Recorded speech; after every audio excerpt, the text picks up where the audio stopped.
안녕하세요, 여러분. 추석 명절 잘 보내셨죠? 5주차 강의 진행하도록 하겠습니다. 오늘 강의 녹화는 제가 출장 관계로 노트북으로 진행을 하고 있어요. 그래서 녹음 품질이나 또 지난 강의에 녹화했던 방식하고 차이가 있을 수가 있습니다. 이 점 양해해 주시길 부탁드리고요. 그리고 곧 중간 평가가 다가오는데요. 중간 평가 진행 방식에 대해서는 다음 주에 설명을 드리도록 하겠습니다. 자, 오늘은 4장 UI UX 디자인 제작 기초에 대해서 설명드리겠습니다. 네, 목차입니다. 첫 번째, 모바일 UI UX 디자인 종류. 두 번째, UI UX 디자인 프레임워크. 세 번째, 모바일 운영체제의 이해. 네 번째, 모바일 디자인 가이드 요소. 이렇게 네 가지 순서로 진행을 하도록 하겠습니다. 자, 그럼 첫 번째로 모바일 UI UX의 디자인 종류가 어떻게 되는지 살펴보도록 하겠습니다.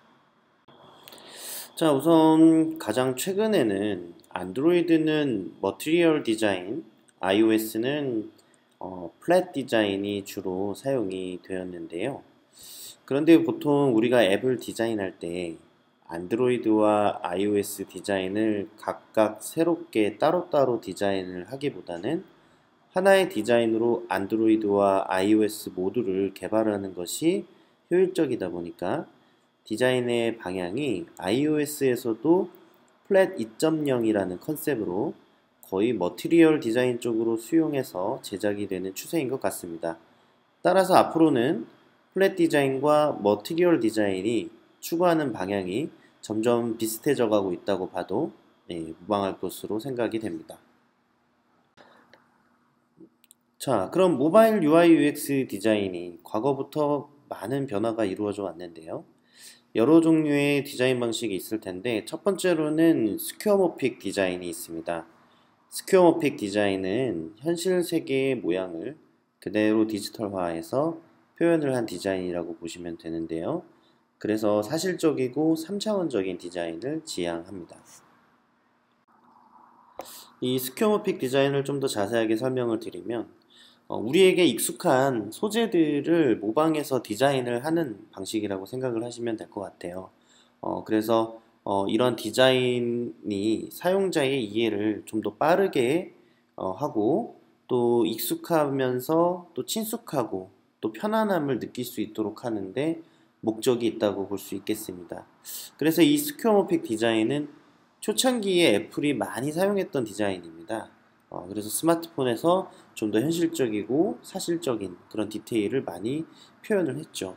그러다 보니까 이런 디자인이 아무래도 디자이너의 좀 뛰어난 역량이 필요하고 또 사실적인 표현을 해야 되다 보니까 많은 디테일 표현이 필요해서 디자인에 들어가는 시간과 비용이 많이 들어가겠죠. 그래서 효율적인 디자인은 아니다라고 우리가 생각해 볼 수 있겠습니다.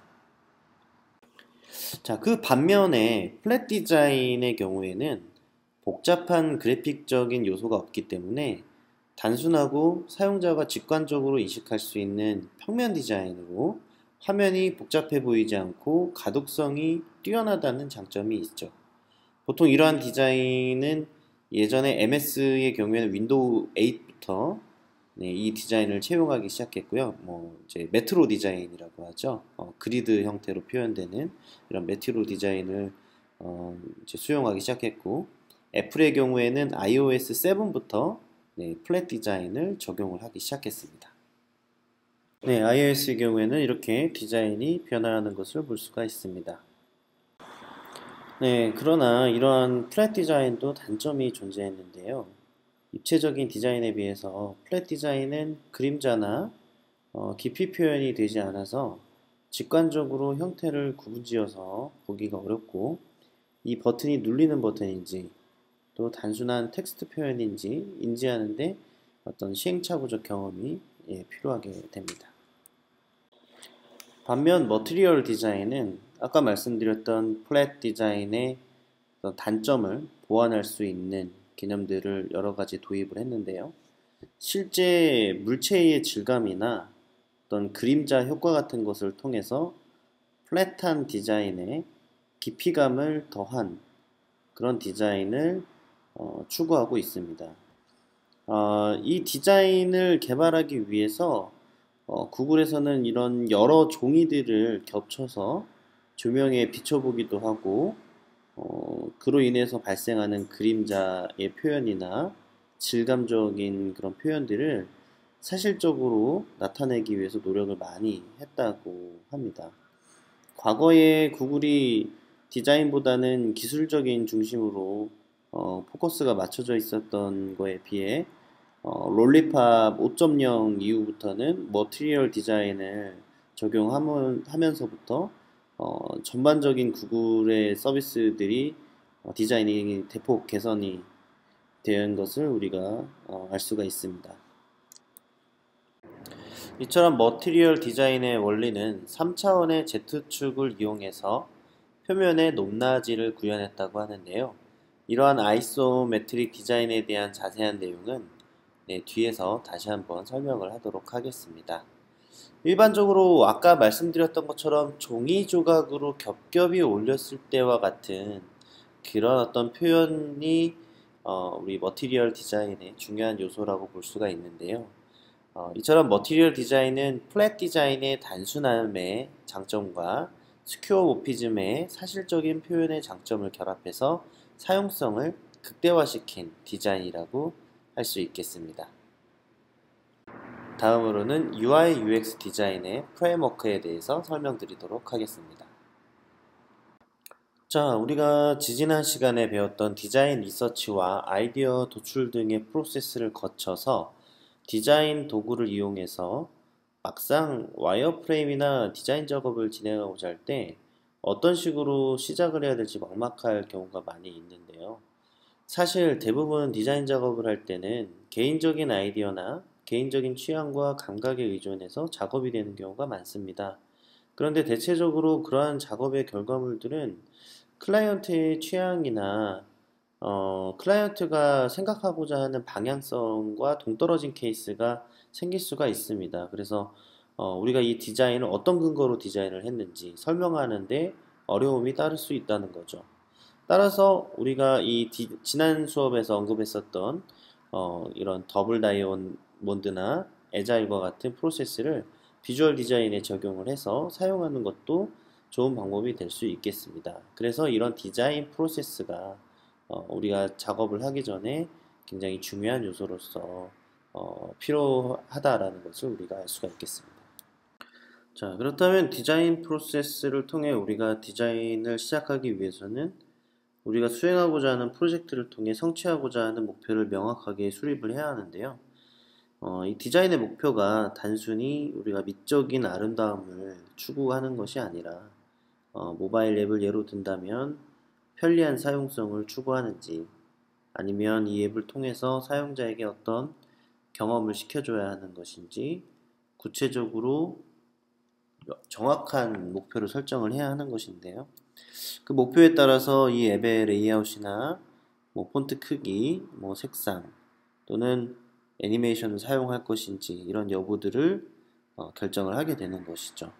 이런 과정을 위해서 사이먼 사이넥이라는 사람이 골든 서클이라는 프로세스를 제안을 했고 그런 프로세스를 이제 현업에서는 많이 사용을 하게 되는데 이와 관련된 아주 유명한 테드 영상이 있습니다.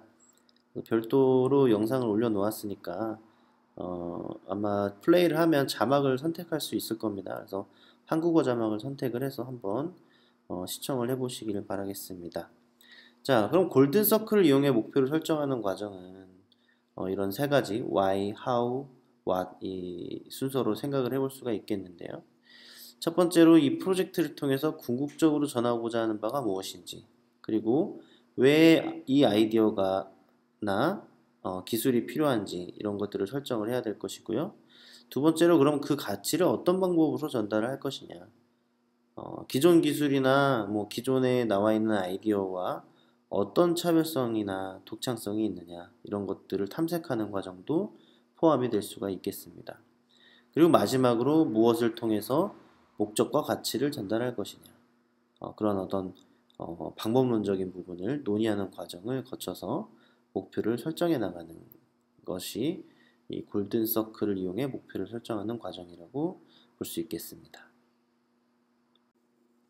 자, 이렇게 목표 설정이 끝났으면 디자인의 컨셉 키워드를 도출해야 하는데요.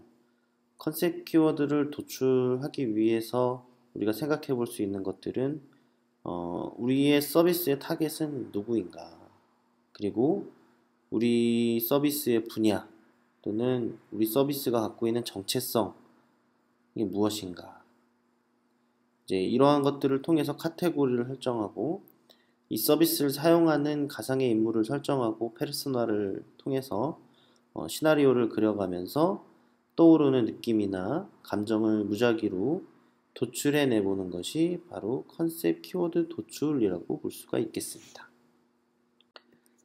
이렇게 키워드를 모두 도출했으면 이러한 키워드들에 맞는, 키워드들에 어울리는 비주얼라이제이션, 그러니까 시각화를 해야 하는데요.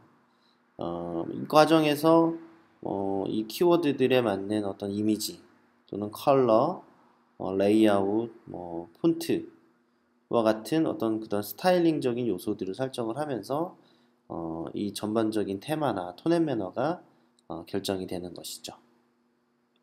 그리고 나서 다음 단계로 우리가 표현하고자 하는 디자인이 컬러풀한 느낌인지 유아틱한 느낌인지 아니면 모던하고 톤 다운된 느낌인지 이런 것들을 전체적으로 가늠해 볼 수 있도록 무드보드라는 것을 만들면서 전체적인 디자인의 방향을 우리가 이제 설정을 하는 거죠.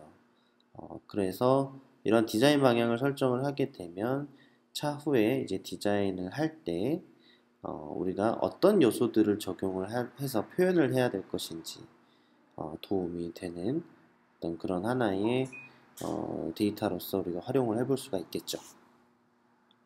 이렇게 앞서 설명드렸던 과정을 거쳐 디자인을 완성을 하였으면 버튼의 크기나 색상 코드, 위치 이런 것들의 스타일 가이드를 만들어서 개발자가 이것을 참고해서 UI UX를 바탕으로 개발을 할 수 있도록 넘겨줘야 하는 단계를 거치게 되는데, 현업에서는 이러한 스타일 가이드를 디자이너가 일일이 작성을 해서 넘겨주기에는 아무래도 효율성이 좀 떨어지죠.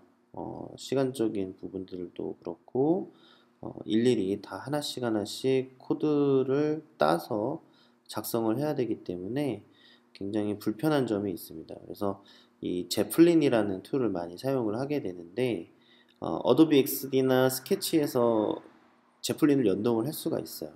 그래서 플러그인을 통해서 제플린을 연동을 해서 우리가 작성한 디자인 결과물을 올리면 여러분들이 디자인한 작업의 결과물의 모든 아이콘 이미지나 배경 이미지 또는 폰트명 그리고 색상 코드 그다음에 어떤 요소들의 크기, 좌표 정보 이런 것들을 자동적으로 개발 환경에 맞게 코드를 제공을 해줘서 개발자가 그 코드를 가져다가 손쉽게 디자인에 적용을 할 수 있는 그런 보조도구로서 아주 편리하게 사용이 될 수가 있겠습니다. 네, 지금 보고 계시는 화면이 제플린 화면인데요. 개발자가 이 디자인 결과물을 보고 직접 폰트의 사이즈는 어떻게 되는지, 주간격은 어떻게 되는지, 또 여백은 어떻게 되는지, 그리고 색상 코드라든지 이런 다양한 정보들을 한눈에 요소마다 확인을 해볼 수 있다는 점에서 개발자가 아주 편리하게 스타일 가이드를 확인을 해볼 수가 있겠죠. 또한 제플린은 이런 식으로 HTML, CSS 이런 것은 물론이고요.